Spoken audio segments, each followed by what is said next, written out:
세계적으로 인기리에 방영되고 있는 오징어 게임. 이 끔찍한 생존 게임이 한국 사회에서 실제로 존재했다면 믿으시겠습니까? 최근 해외 SNS에서 오징어 게임이 1980년대 일어났던 형제복지원 사건을 떠올리게 한다며 둘 사이의 유사성을 비교하고 분석하고 있습니다. 오징어 게임 속 등장인물들이 극한 상황에서 살아남으려는 모습과 착취, 인간 실험, 강제 수용 등 이러한 키워드 중심으로 전개되는 이야기에 많은 이들이 공감하고 있는데요. 그러나 오징어 게임은 픽션에 불과하지만 형제복지원 사건은 피해자들이 여전히 고통 속에 살고 있는 현실입니다. 1980년대 대한민국은 아시안게임과 올림픽을 앞두고 사회 정화라는 명목의 불황자 단속을 시행하였습니다. 이는 전두환 정권의 주력 사업이 되었고 사설사회복지기관들이 정부 보조금을 받고 불황자 수용을 맡았습니다. 그리고 그 중심에 있던 것이 바로 부산의 형제복지원이었습니다. 정부의 지원 아래 운영된 이곳은 당시 한국 최대의 사회복지시설로 수용자 인원수에 따라 지급되는 국가 보조금을 받기 위해 부산시의 불황자들을 대거 잡아들이기 시작했습니다. 거리나 역에서 노숙자, 행여병자는 물론 고아와 통금 이후 돌아다니던 일반 시민들까지 무작위로 잡아 수용하였습니다.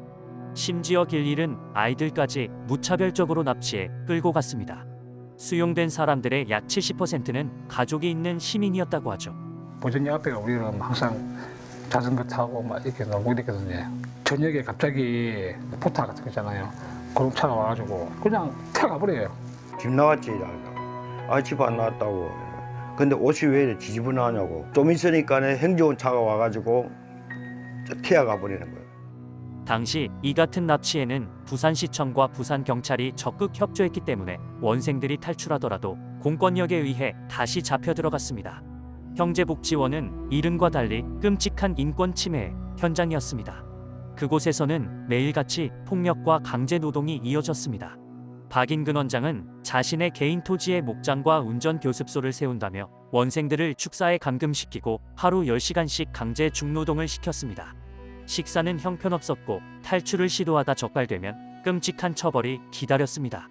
탈출할 생각은 했었지만은 거기에 생각으로 멈춰야 돼요. 잡히면 죽는다는 거 아는데 그 정도로 맞아 죽을 정도로 때리고 불구가 되고 그러다가 진짜 죽는 경우도 있고. 맞아 바보되게 이런 애들은 많이 봤어요. 지옥과 같은 곳이다. 얼마나 많은 기업가 그렇게 폭행을 당해와 했는지.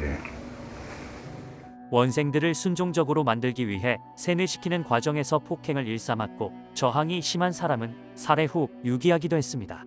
이 끔찍한 학대는 10세 이하 아동에게도 예외가 없었습니다.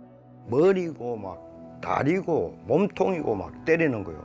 그 어린 마음이 죽고 싶은 생각비가 안 되는 거예요. 12년간 형제복지원에 수용된 인원은 38,437명. 그중 확인된 사망자만 513명이었습니다. 그마저도 일부 시신은 인근 의과대학의 해부용으로 팔려 끔찍한 만행이 이어졌습니다. 박인근 원장은 형제복지원을 운영하며 매년 20억 원에 달하는 국고를 지원받아 횡령하고 고급 아파트와 콘도, 골프 회원권 등을 사들이며 부를 축적했습니다. 그는 사망할 때까지 1,000억 원대의 자산가로 남았습니다.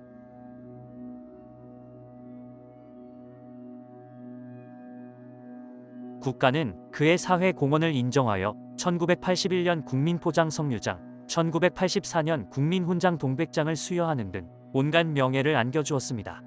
그러나 1987년 형제복지원의 악행이 세상에 알려지게 됩니다. 부산지방검찰청 김영원 검사는 우연히 지인과 함께 꿩 사냥을 나갔다가 산속에서 수상한 작업장을 발견했습니다.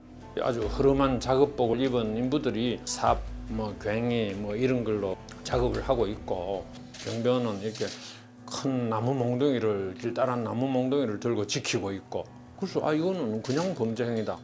김 검사는 수사에 착수했고 형제복지원 원장 박인근을 비롯한 관련자들을 구속했으나 박인근 원장의 횡령죄만 인정되고 불법 감금에 대해서는 무죄 판결을 받았습니다. 불황인을 수용하라는 정부의 훈령에 따른 것이란 이유 때문이었습니다. 그렇게 형제복지원은 세월이 흘러 흔적도 없이 사라졌습니다. 2012년 잊혀졌던 형제복지원 사건은 한 사람의 시위를 통해 다시 세상에 알려졌습니다. 형제복지원 피해 생존자 한종선 씨. 그가 누나와 함께 형제복지원에 수용되었을 때의 나이는 불과 9살이었습니다. 한 씨는 전국에 흩어진 피해 생존자들을 모았고 그들이 남긴 증언과 자료를 바탕으로 사건을 세상에 다시 알렸습니다. 이후 2018년 과거사위원회를 통해 당시 검찰 조사에 문제가 드러나 검찰총장이 대법원에 비상상고했습니다. 이는 판결에 중대한 법령 위반이 있어 바로잡기 위한 제도입니다. 그러나 2년 넘는 심리 끝에 대법원의 결정은 기각. 당시 무죄 판결은 형법대로 판단하였기 때문이었습니다. 하지만 국가가 주도로 대규모 인권을 유린했고 인간 존엄성을 침해한 것은 맞다고 밝혀 국가 차원의 책임이 있다고 인정한 셈입니다. 피해자들은 또다시 국가로부터 버림받았다고 절규했지만 이 판결로 국가의 손해배상을 요구할 길은 열려 그에 따른 재판은 현재까지도 진행 중입니다. 형제복지원 사건은 과거의 이야기로 끝났을까요? 놀랍게도 제2의 형제복지원으로 불리는 수용시설 4곳의 실상이 조사를 통해 37년 만에 드러났습니다. 서울시립 갱생원 1900명, 대구시립 희망원 1400명, 충남 천성원 1200명, 경기 성혜원 520명 등 수용자들은 매일 무급 노동에 시달렸고 서울시립 갱생원의 경우 1980년 한 해에만 262명의 수용자가 사망했고 대전 성지원에서는 11년간 117구의 시신이 의과대학의 해부 실습용으로 보내졌습니다. 또한 시설 내 출산 시 친권 포기를 강요당해 신생아를 알선기관에 입양 보낸 정황도 드러났습니다. 이들 시설은 운영 법인과 이름을 바꿔가며 현재까지도 유지되고 있습니다.